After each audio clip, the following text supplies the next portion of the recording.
Buenos días, y doctora. vamos a ir viendo, en honor al tiempo. A ver, compartir pantalla, acá está. Vamos a empezar desde el principio. Buen día, doctora. Buen día, Laura. Todos. Buen día, Norberto. Buen día, Sonia. Buen día, Norberto. Buen día a cada uno. A todos. Elvira está en crisis. Buen día. Buen día. Bueno, veníamos contando una historia en la cual había, digamos, una situación en la que se podía entender por qué cualquier persona, cualquiera de nosotros puede encontrarse en una situación de crisis. Y hoy vamos a hablar de una en particular que nos puede pasar a cualquiera y de cómo sería bueno afrontarla. La premisa básica que tenemos que tener para entender lo que vamos a hablar y lo que nos pasa como seres humanos en cualquier momento de nuestra vida, es que la mente y el cerebro no son la misma cosa y que tienen objetivos diferentes. ¿Qué quiere decir esto? La mente se preocupa, esta es la mente y el cerebro, y la mente se preocupa de la realización personal, de progresar en la vida, de ser competentes y poder introducirnos en el mundo social, en el mundo laboral, o sea, de aspectos psicosociales en general que tienen que ver con nuestra vida de relación psíquica y social. O sea, tiene que ver mucho con la mente, con nuestro ego, con quién vamos a convertirnos en esta vida. Y eso es una cosa que se va creando y criando a lo largo de la vida. Y bueno, va a depender de lo que uno trae y de las vivencias que ha tenido de chico, de los modelos, de las experiencias, y de cómo pudo resolverlos, aprendió o se le enseñó a resolverlos, o sea, va creando una estructura de personalidad. En cambio, el cerebro es un órgano biológico que está dentro del cráneo, que vino desarrollándose por miles de años hasta nuestros días, y que evoluciona mucho más lento que lo que evoluciona la mente. Porque el objetivo del cerebro, el objetivo más importante que tiene, que es distinto al que venimos hablando de la mente, es sobrevivir a cualquier precio. O sea, no le importa cómo, él va a sobrevivir. Esto nos explica por qué lo que yo digo siempre, el ejemplo de que el cerebro no se detiene a ver si el león es imaginario o es real. Como su objetivo es sobrevivir, él va a poner en marcha todos los mecanismos del organismo para poder afrontar esa amenaza que se le presenta. Entonces, lo que tiene que quedar claro es que la realización de uno y de otro es distinta. La mente siempre va a querer más y el cerebro quiere asegurarse la vida, la perpetuidad de los genes, no del nombre o de los títulos o de la situación social o económica de la persona. Él quiere vivir, nada más ni nada menos. Entonces, a veces hay conflictos entre la mente y el cerebro, que es el representante en esta situación de toda la economía biológica de la persona. ¿Qué pasa? Vamos a poner una escena, porque lo que estamos viendo con el doctor Diego Marino es lo importante del mensaje, cómo se vehiculiza, y vemos que hay distintos pacientes que precisan los aspectos científicos, pacientes que precisan el vínculo, pacientes que precisan entender lo que pasa, pero que cuando hablamos de experiencias que pueden proyectarse en la propia vida del paciente, es como más fácil vehiculizar la comprensión, no solo intelectual, sino también emocional que precisan hacer nuestros pacientes para poder aceptar que todos somos humanos y a todos nos pasan estas cosas. Entonces vamos a volver a la historia de Elvira. ¿Y qué le pasa a Elvira? Resulta que un día se despierta a la mañana y encuentra en la sala agua derramada. Raro, no sabía qué había pasado. Encuentra vidrios rotos, mira bien y ve que un vaso se había roto y se da cuenta que algo pasó mientras ella dormía que no se dio cuenta. Y después encuentra a su conviviente, que puede ser su padre mayor, su madre, su pareja, su hijo, cualquier persona que conviva con ella, tirado en la cama, vestido, dormido o desmayado. No sabe qué es lo que está pasando. Ella ve la escena y eso va a producir en ella, esta escena real que estamos refiriendo, distintas cosas que vamos a ver ahora. Por un lado, Elvira, según cómo fue educada y lo que ella cree, los valores que tiene, las cosas que son importantes para ella son la responsabilidad, la solidaridad, la consideración, el afecto. O sea, fue educada bien, tiene esos valores. Y esos valores le van a indicar a Elvira, cuando ve esta situación, que ella debe hacerse cargo.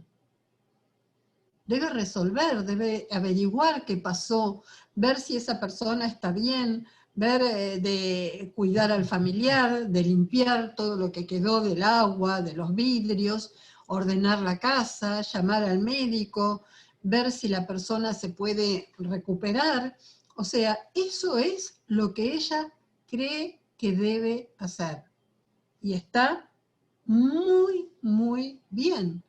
Eso es civilidad, civilización, o sea, pensar en resolver los problemas y en ayudar al otro y en mejorar las cosas. Así que nada que criticar. Le pasa a Elvira y seguramente nos pasaría a la mayoría de nosotros en mayor o menor grado. Nada es criticable, es como la persona se ha construido a sí misma a través de la vida. Pero su instinto de supervivencia, aquel que es manejado por el cerebro, ¿qué siente ante esta escena? Agua derramada, vidrios rotos, conviviente en un estado que no sabe qué le pasó, y ella siente miedo. Miedo porque puede pensar cualquier cosa, que fue atacado, que se cayó solo, que tuvo una ACV, un infarto, que entraron ladrones, cualquier cosa. La mente, que es la que también tiene las creencias, puede pensar cualquier cosa. Y Elvira va a sentir miedo. ¿Por qué siente miedo? Porque eso que encuentra no es habitual, sale de lo habitual, o podríamos llamarlo normal. La sorprende, la asusta y siente rechazo. Como ninguno de nosotros elegiría, a menos que algo nos pase, una situación de este tipo para su vida diaria. Es natural que no lo elijamos. Causa disgusto, malestar, qué feo, qué pasó. Desconfianza. ¿Habrá algo malo acá? ¿Me podrá pasar algo a mí también? Y todas estas emociones que todos sentimos en mayor o menor grado, de acuerdo a nuestra experiencia, de acuerdo a nuestra formación, va a indicarnos o va a sugerirnos inconscientemente salir corriendo de esa escena. Esto es normal en todos los seres humanos. Por eso nosotros valoramos tanto a gente como los bomberos, a gente como los médicos, que se quedan en la escena y están entrenados para resolver. Porque a lo mejor, si no estamos entrenados, nos largamos a llorar, a gritar, a pedir ayuda, y no somos operantes para poder resolver. Pero es normal, no tenemos por qué serlos si no estamos preparados para ello. Es una sorpresa, es algo desagradable, es algo entendible que tengamos esto. Pero sentir todas estas cosas puede también hacernos sentir culpables de no poder proceder, de no poder ayudar, de sentir rechazo. ¿Cómo voy a sentir rechazo si a lo mejor es mi madre que está ahí? O un hijo. Pero lo sentimos, es natural. Tenemos que poder aceptarlo para no sentirnos tan mal con nosotros mismos ante esto que nos pasa. También, sí, debemos entrenarnos, por eso se dan los cursos de resucitación, por eso se enseña salvataje, por eso el agua, o a sobrevivir en situaciones de conflictos climáticos. O sea, no está de más aprenderlo, porque todas esas cosas nos pueden ayudar en un momento como este que está pasando Elvira. Entonces, lo que vemos es que Elvira en este momento tiene una crisis externa, que es lo que pasó, que es la realidad, que no sabemos cómo, por qué, ni quién, ni cuándo sucedió. Puede haber sido hace 6 horas, como hace 1 hora. O sea, es una crisis, es encontrarse con algo fuera de lo esperado. Pero Elvira también tiene una crisis interna entre esto que debe hacer y esto que siente. Y ambas cosas son normales. Hay que prepararse, hay que instruirse para esto. Lo mismo pasa con la enfermedad. La enfermedad sería algo que le pasa a la persona y que genera también todas estas cosas que estamos viendo en mí, que sería el paciente, y que me doy cuenta que también lo genera en los que me rodean. O sea que las situaciones se suman en general. Hay una situación de conflicto en el mundo exterior que, a menos que yo esté muy bien preparado, instruido y además emocionalmente bien, también me va a generar una crisis interna. Y eso va a ser tanto la crisis externa como la crisis interna, que Elvira tenga una gran liberación de adrenalina y otros neurotransmisores excitatorios, que no hace falta con que sepamos que adrenalina alcanza, que en un primer momento y en una pequeña cantidad son útiles, pero que si la sorpresa es muy grande y la liberación de estos neurotransmisores es muy potente, muy intensa, va a producir un montón de cosas. Veamos. Elvira responde a su formación, a su educación, y va afrontando todo. Va llamando al médico, va atendiendo al familiar, va secando, va limpiando, pero va sintiendo también angustia, miedo, ansiedad. ¿Qué será lo que pasó? ¿Cómo va a seguir todo esto? Bronca, porque ella esa mañana tenía que ir a una clase de gimnasia y ahora está con toda esta situación. Y también tiene piedad por ese familiar, que quién sabe qué le va a pasar. O sea, todo lo que estamos describiendo es una alteración en la vida de Elvira, en la vida normal que ella esperaba que sucediera ese día, y se levanta y es otra cosa, anormal. Genera incertidumbre, que es uno de las peores situaciones en las que uno se puede sentir, que genera mucha emoción negativa. Entonces, Elvira empieza de a poco a sentir distintas cosas. Miren, siente preocupación, que es lo que venimos contando, se siente inquieta, no sabe qué hacer, no sabe qué hacer primero. Siente que el cuerpo se le pone rígido, que se contractura toda. tiene dificultad en concentrarse para pensar y buscar en su interior cuál será la mejor solución, la más rápida, la que puede dar un resultado inmediato. Se enoja, todo junto. Es como que van aflorando estas emociones, ¿no? Se le hace un nudo en la garganta y se sobresalta por cualquier otro estímulo que aparezca. ¿Por qué? Porque en ese momento que se liberó la adrenalina, todos sus sistemas de alarma se pusieron en pie de guerra. Están súper sensibles. Entonces, todo lo que pase alrededor, Elvira lo va a percibir con mayor intensidad, a lo habitual.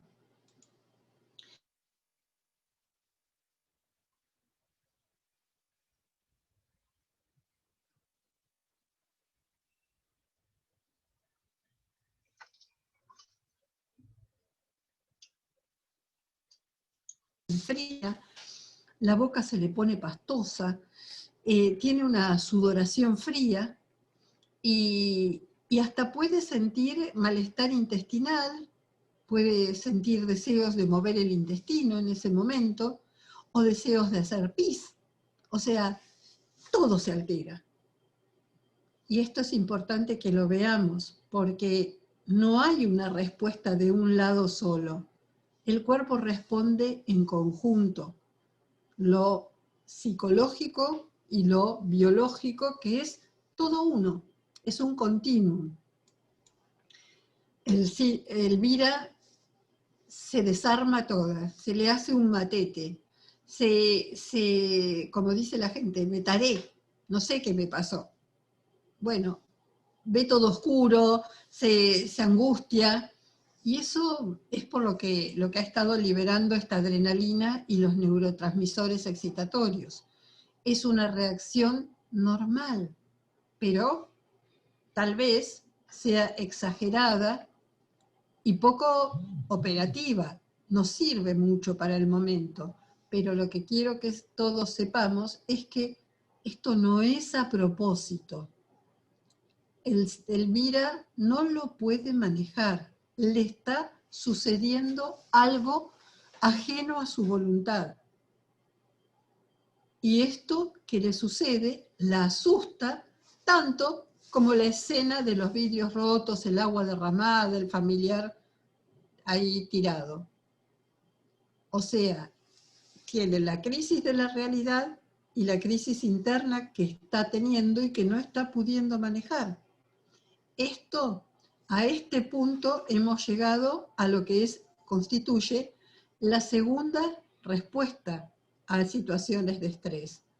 La primera respuesta, la respuesta, digamos, intelectual, la respuesta en base a la educación, es una respuesta de prevención, es una respuesta de pensar con claridad, de no dejar cosas fuera del lugar, de fijarse en cómo evitar situaciones de estrés. Es lo que uno tiene que pensar para educar a una persona a saberse defender ante situaciones que la vida le presente. Eso sería previo a esta escena y a este momento que estamos describiendo en la vida de Elvira, en el cual ya se pone en marcha la segunda forma de respuesta, que es la forma neurológica. Esto que está pasándole a Elvira es la activación del sistema nervioso autónomo simpático. O sea, Elvira se puso en estado de alerta máxima. Es como a punto de apretar el botón rojo, a punto de estallar. Eso es normal y natural, pero hay que aprender a conocerse para poder manejarlo, para que no se llegue a un estado así. Aún en esos casos, según el compromiso afectivo, emocional que Elvira tenga con ese familiar, su respuesta se va a aumentar o va a disminuir. Entonces, lo que quiero que se entienda es que influyen innumerables factores. Vamos a poner otro caso. Nosotros, médicos, una cosa es atender a un paciente desconocido o conocido pero no familiar, y otra cosa es atender a un familiar. La emoción que se juega con ese familiar hace que a lo mejor, por mejor preparado que uno esté, emocionalmente no lo pueda tramitar. Y esto también es normal. Por eso se dice que no debemos atender a nuestros familiares. Y está muy bien, es una medida de prevención, es una medida psicológica y social previa a que a uno le pase esto que le está pasando a Elvira. Bueno, sigamos. Llegamos a comprender todos que Elvira está en crisis y por qué está en crisis. Entonces, también comprendimos de que ella, con esto que está sintiendo, emocional y las sensaciones físicas que está teniendo, se asusta de lo que le pasa. Ella quiere poder ayudar, pero no está pudiendo ni ayudarse a sí misma. Siente que puede estallar, que su cerebro no da más, que le late el corazón, que hiperventila, está con la caja torácica insuflada y no le entra aire, no puede, siente que una falta de aire, pero está llena de aire. Tiene los peores pensamientos que no ayudan, porque los pensamientos que ella tenga, si no la apaciguan, la exacerban. Cree que puede morir. Y esta es una angustia mayor que hace que todos esos mecanismos aumenten. Y encima siente culpa por reaccionar como reacciona ante la necesidad de un otro. Y esto es absolutamente cotidiano y humano. Sus emociones, como decía antes, van a empeorar sus sensaciones. Cuanto más cerca esté de la situación de conflicto o de la persona afectivamente comprometida, mayor van a ser sus emociones y peores van a ser sus sensaciones. Entonces, esto debe ser tenido en cuenta para ver qué puede hacer Elvira y cómo la podemos ayudar en este momento.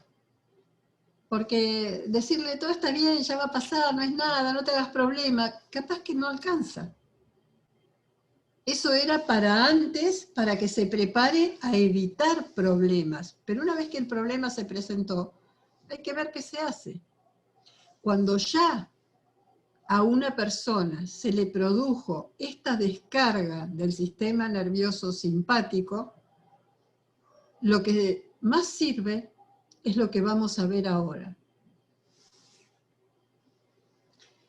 Primero, tenemos que saber que esa emoción tan importante que tuvo Elvira, ese shock así emocional, y no estamos hablando de un shock máximo, sino de esa liberación de adrenalina que estábamos diciendo, a cualquier nivel que sea por encima de lo normal, o sea que esa reacción de Elvira mediana, mínima, máxima, le va a tardar a su cuerpo, a todo su organismo, 6 horas en lavar el exceso de adrenalina y neurotransmisores excitatorios que ha liberado por una emoción negativa. Sea miedo, sea enojo. Esto es así universalmente. A todos nos cuesta eso, ¿no? Nos cuesta horas volvernos a poner en equilibrio. En esas 6 horas, Elvira, Laura, Elsa, la doctora Lunik, todos vamos a estar más alertas, porque como les dije, se activaron todas las alarmas. Vamos a estar más sensibles a cualquier estímulo, ¿no? O sea, vamos a oír todo, a ver todo, a sentir todo. O sea, vamos a estar más vulnerables de lo que habitualmente somos. Nos vamos a poner más emocionales, podemos llorar más fácil, podemos ponernos enojados más fácil. Todos son reacciones fuertes, de distinto grado, según la característica de personalidad de cada uno, que ya tiene previa. Todos vamos a tener una deuda de oxígeno. Esto que yo les decía de estar hiperventilando, sentir que tengo el diafragma acá y que no me entra ni un poquito más de aire. Y vamos a tener una deuda de glucosa, porque en esta reacción máxima se consume la mayor parte de la glucosa que está circulando. Y entonces el organismo empieza a tratar de equilibrar como puede y de donde puede, de donde tiene. Y la persona se va a sentir cansada, sin resto para otro desafío. Esto es una reacción normal en un momento X a cualquier ser humano. La cosa es que si en estas 6 horas, en lugar, ¿qué debería hacer en estas 6 horas? Yo debería descansar, porque si no, me acercan cualquier fosforito y ¡bum! Otra explosión. Pero yo quisiera hacer una encuesta con cada uno de ustedes y me juego lo que sea, que nadie de nosotros descansa estas 6 horitas. Ni 2, ni 1. Ni se toman el tecito que dicen me tomo 5 minutos, poco. Entonces, ¿qué pasa? Según la teoría, ¿qué deberíamos hacer con Elvira y qué debería ella aprender a hacer? Ahora, todos los aquí presentes somos Elvira. Así como antes éramos Charlie Hebdo, ahora somos Elvira. Debe detenerse. Debe pararlo todo. Debe darse cuenta de que se le disparó la adrenalina, que eso que siente y que la angustia tanto es esto, traducido en un análisis que le hagamos en el momento, ¡pum! Se liberaron neurotransmisores que nos ponen así. Entonces, lo ideal, dice la teoría, y nosotros vamos a tratar de quedarnos con algo de esto para alguna vez que sintamos, no tanto como Elvira, aunque sea un poquito. Hay que practicar cuando es poquito para cuando haga falta y sea mayor el problema. Aislarse. ¿Para qué aislarse? Porque dijimos que estábamos con todos los sistemas de alarma prendidos. Entonces, voy a sentir más los sonidos, voy a sentir más las luces. Si en este momento yo la agarro a Elvira y la meto en un auto y la llevo a la ruta y le pongo música en el auto y ella va viendo todas las imágenes que se van cruzando, más la música no fuerte siquiera, más todo el estrés que ella trae, ¿se va a sentir mejor o peor? Se va a sentir peor. En ese momento, esto que puede ser un viaje, algo lindo, es estímulo. Y aunque sea lindo, no le hace bien. Debe evitar mucho contacto con la piel.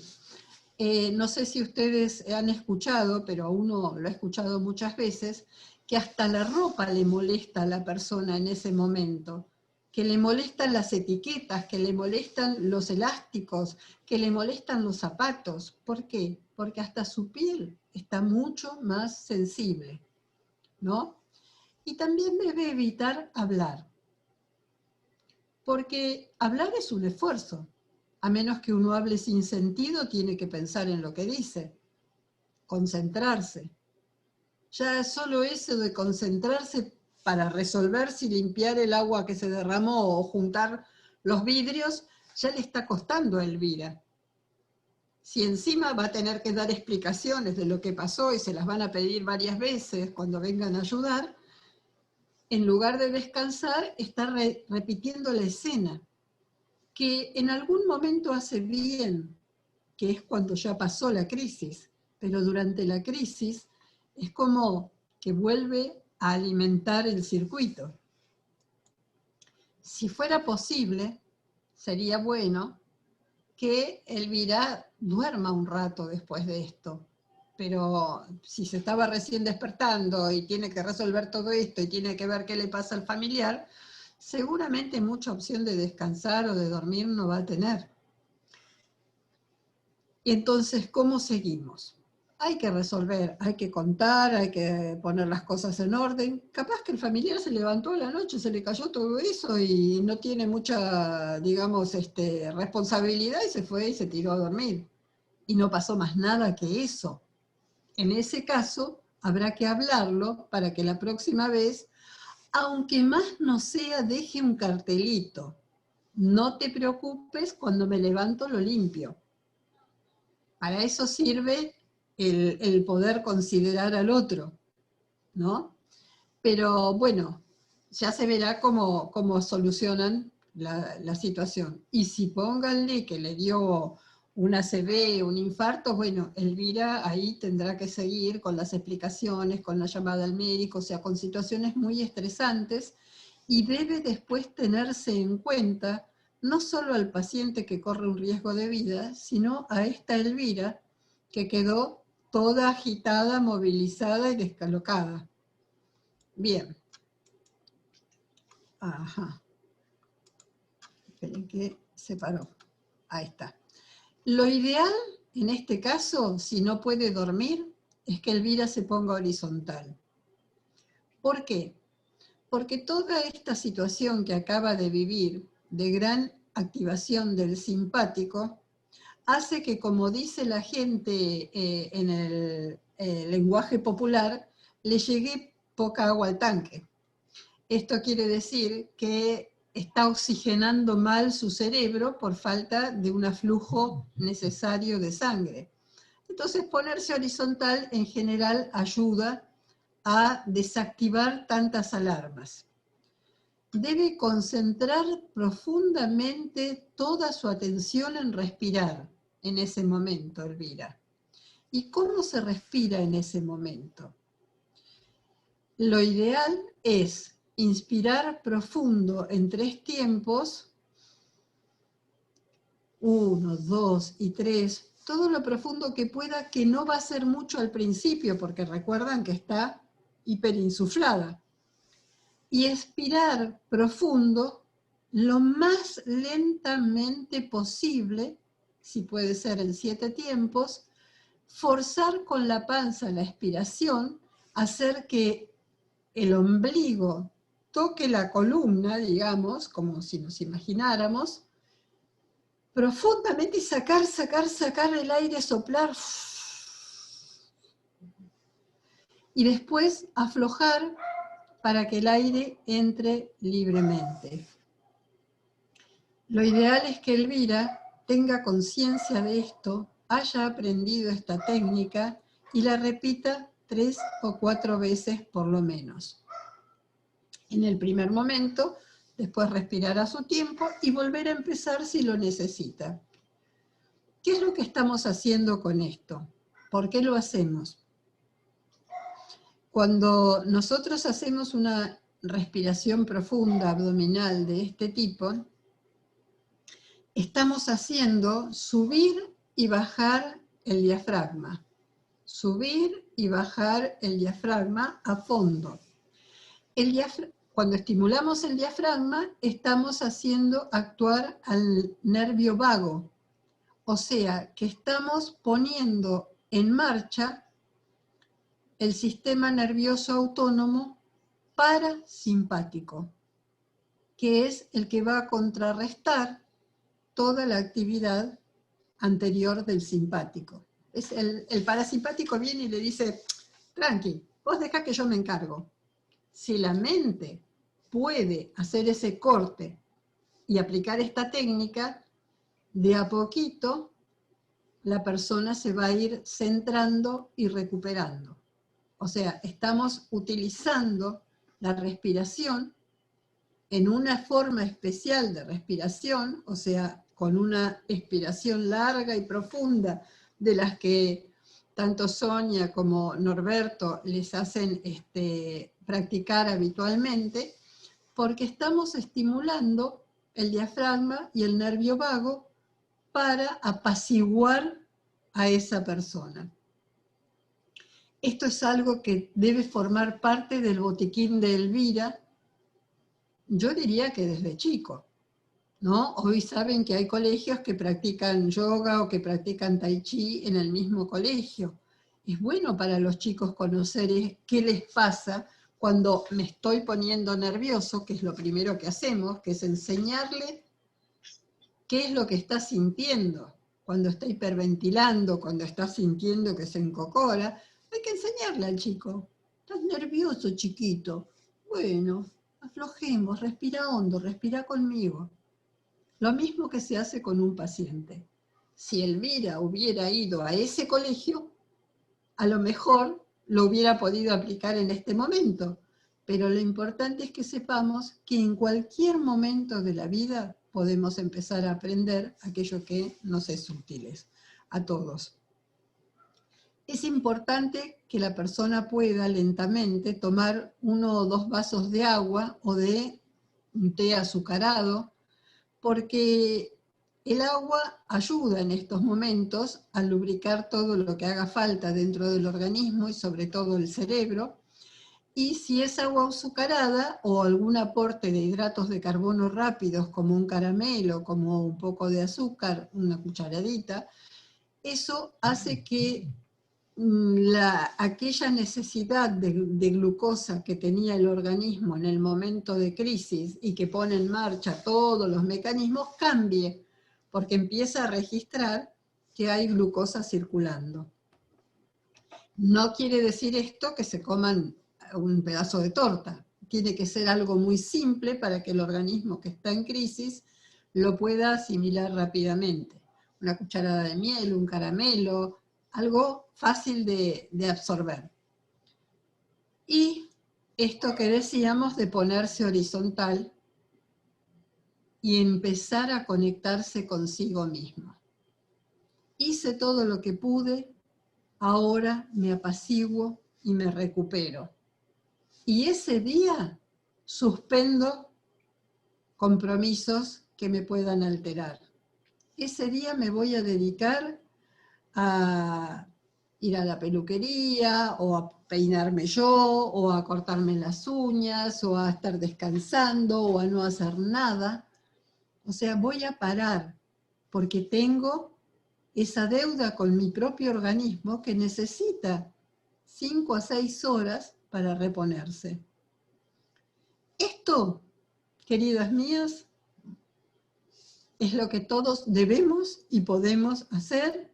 Está a disposición de toda persona, no tiene un costo económico, es fácil de aplicar, solo tenemos que usar nuestra cabeza. Pero en la vida que vivimos hoy, esto no es tan fácil. Y yo creo que si volvemos a hablar con un paciente que ha pasado por una experiencia así, de gran estrés, nos vamos a encontrar que el resto de su día transcurrió de la siguiente manera. Esperen que vamos a sacar el cartelito primero, que se ve que me olvidé de ponerlo aparte. Epa, vamos a sacarlo acá. Y lo que vemos es que ni bien se comience a recuperar y a mejorar los síntomas, Elvira va a querer recuperar el tiempo perdido. Porque ella tenía otras cosas planeadas para esa mañana. Y todo esto que sí hizo, que sí afrontó, que sí resolvió, era tiempo perdido, según su mala evaluación. Hay que enseñarle a Elvira que todo lo que haga en una circunstancia así, eso debería colocarse un galardón de haberlo podido afrontar. No es tiempo perdido. Y entonces la mente, que se acuerdan al principio era como el enemigo del cerebro en cuanto a sus requisitos, empieza a decirle, hay que hacer esto, lo otro, lo de más allá, pero Elvira, te olvidaste. Ah, y de paso, no te olvides de todo esto más y hacelo pronto y rapidito. Y tenemos a Elvira acá, pensando en todas las demás cosas que el día le exige. Yo creo que la imagen es elocuente. A veces uno se pregunta por qué lugares como Europa, las familias naturales de Europa tienen un hijo. Porque no se quieren ver en situaciones de tanto estrés con 2 o 3 chicos. Tiene sus ventajas, claro, pero también hay que saber que uno va a tener mucho más trabajo. Encima tiene que llamar para pedir hora para el médico de los padres, para el pediatra. Bueno, el hijo tuvo problemas con los exámenes y ella tiene que suspender, iba a dar examen para el registro. O sea, la vida de todos los días que tiene 20 cosas diferentes, pero que después de una situación como la que vivimos, a través del cuento de Elvira, deben ser derivadas y debe ella poder parar y plantearse o replantearse su propia vida. Porque de esta manera es la historia de las pacientes que después los reumatólogos escuchamos con fibromialgia. O sea, esto que hablamos hoy son mecanismos que, si todo va bien, Elvira es joven, tiene momentos de alegría, de disfrute, de placer, sabe decir, así, hoy no limpio, o la ropa la mando al lavadero.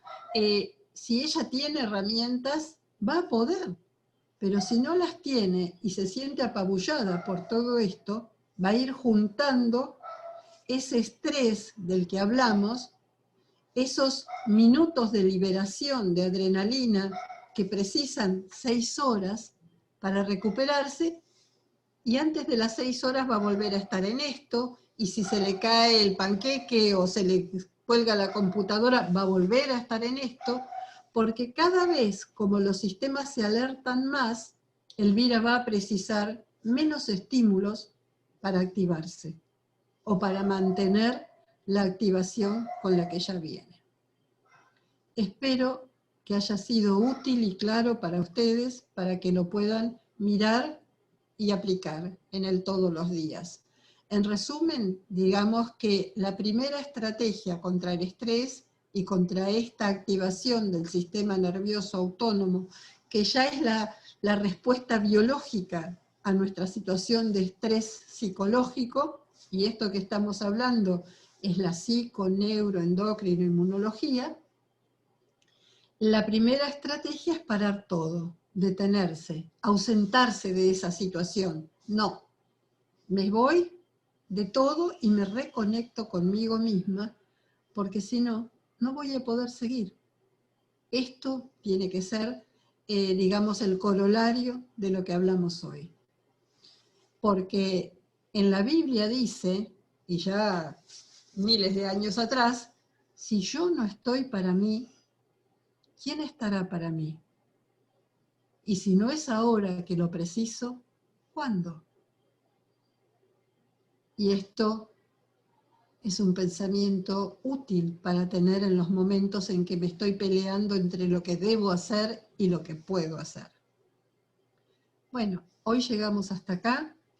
Esto lo vamos a subir con el doctor Marino y espero que lo tengan a mano, porque todos nosotros, me incluyo, debemos volver a mirar esta charla varias veces en determinados momentos, porque aunque sabemos y sabemos, a veces le hacemos trampa a la vida.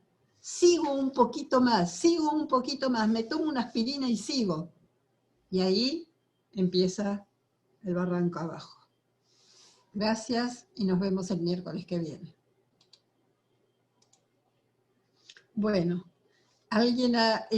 Nos olvidamos de decir al principio que ustedes pueden ir escribiendo preguntas, si quieren, a través del chat, y nosotros después las vamos a responder de alguna manera. Creo que el doctor Diego tenía por ahí una presentación que hacernos de una propuesta que vamos a desarrollar de a poquito. No pudimos hacerlo él por mucho trabajo, yo por la situación familiar en esta semana, pero que lo vamos a seguir haciendo. Hola, Vale. Diego, ¿andás por ahí? Sí, estoy acá. Bueno, Sí, ¿querés presentarlo ahora o querés que lo presentemos la semana que viene armado? No, si quiere le comentamos para que lo vayan pensando y lo armamos bien la parte metodológica. Bueno, la idea es que ya son casi cotidianas de Elvira, y muchos de ustedes plantearon y le agradecieron a la doctora por ponerlas en contacto con la Elvira que tiene cada uno, o que lleva cada uno, ¿sí? A la par, ¿sí? Por lo cual, una de las propuestas, que ya lo había planteado la doctora, era que cada uno escriba, ¿sí? Relate la historia de la Elvira propia, ¿sí? Y nos las mande. Ahora yo les voy a dejar, después el miércoles que viene lo vamos a coordinar bien con la doctora y les vamos a decir a dónde. Y la idea de esto es elegir, ¿sí? Aquellas descripciones, digo, aquellos relatos que sean o más conmovedores o que sean más representativos, y en 2 o 3 miércoles que ustedes mismas, ¿sí? Los que sean, los que por distintas razones queden, ¿sí? Ustedes mismas sean las que comenten la historia de Elvira, ¿sí? Como herramienta para reforzar todos estos conceptos que trabajó la doctora y para ir conociendo la historia de cada uno. Eso es un poquito la idea, que lo vamos a ir organizando y el miércoles que viene lo coordinamos con la doctora. Bueno, espero que les parezca útil la idea, que lo puedan, para que la que quiera pueda participar, y así nos ayudan a que le demos fuerza e intensidad a todo lo que vamos planteando. Todas somos Elvira, por decir. Elviritas. Sí, bueno, entonces ahora le damos el espacio a Sonia para que continúe con la actividad habitual. Yo les pido disculpas, hoy me voy a retirar porque tengo que volver al sanatorio y